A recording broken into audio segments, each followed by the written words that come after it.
मैंने एक लड़की को खातरे में देखा, लेकिन इस बार यूज बचाने के बजाय मैंने अपना फोन निकाला और पूरी घटना रिकॉर्ड करने लगा। फिर चुपचाप वहां से चला गया क्योंकि मुझे अपना पिछला जन्म याद था। पिछली जिंदगी में मैंने इसी लड़की को बचाया था, लेकिन उस दौरान गलती से एक गैंग मेंबर की मौत हो गई। कोर्ट में उस लड़की ने मेरी मदद करने के बजाय मेरे खिलाफ झूठी गवाही दे दी और मुझे उम्र कैद की सजा मिल गई। मैंने 30 साल जेल में गुजारे और अपनी पूरी जिंदगी सिर्फ पछतावा किया। शायद भगवान ने मुझ पर दया की और मुझे उसी दिन दोबारा जीने का मौका मिल गया। इस बार मैंने उस लड़की की एक भी मदद नहीं की। घर लौटकर मैंने अपना टूटा फूटा कमरा देखा और फैसला किया कि अब मुझे बहुत अमीर बनना है। तभी मुझे जेल का एक साथी याद आया जिसने बताया था कि उसने अपने पुराने घर के नीचे 50 किलो सोना छुपा रखा था, लेकिन जेल से बाहर आने तक उसका घर बिक चुका था। मुझे याद था कि इस वक्त वो घर अभी भी बिकना बाकी था। मैंने $7,000 उधार लिए और सीधा उस घर के मालिक के पास पहुंच गया। सबको लगा मैं एक बेकार और झझर घर खरीद कर पागलपन कर रहा हूँ, लेकिन मैंने बिना सोचे $5,000 में वो घर खरीद लिया। जैसे ही कागज मेरे नाम हुए, मैंने तुरंत आंगन में खुदाई शुरू कर दी और कुछ ही देर में मुझे 50 किलो सोना मिल गया। मैं सारा सोना लेकर एक्सचेंज पहुंच गया, जहां एक एम्प्लॉई ने मेरे कपड़े देखकर मुझे भिखारी समझ लिया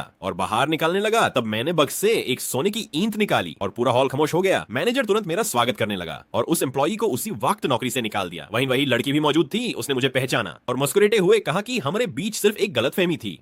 फिर उसने मुझसे बॉयफ्रेंड बनने की बात की। मैंने सीधा उसकी तरफ देखा और कहा कि तुम मेरे लायक नहीं हो। फिर मैंने सारा सोना बेच दिया और मेरी दौलत तुरंत $3 करोड़ तक पहुंच गई। टीवी पर एक खबर देखकर मुझे याद आया कि बहुत जल्द इस शहर की जमीनों की कीमत आसमान छूने वाली है। मैंने तुरंत सबसे अच्छे इलाकों की जमीनें खरीदनी शुरू कर दी। कुछ ही समय बाद सरकार ने नए इकोनॉमिक जोन का ऐलान कर दिया और मेरी खरीदी हुई जमीन की कीमत 10 गुना से भी ज्यादा बढ़ गई। मैं देखते ही देखते शहर का सबसे बड़ा रियल एस्टेट बिजनेसमैन बन गया। इसके बाद वो लड़की फिर मेरे पास आई और दोबारा गर्लफ्रेंड बनने की बात करने लगी, लेकिन मैंने सिक्योरिटी गार्ड्स को बुलाया और यूज और उसके परिवार को बाहर निकलवा दिया।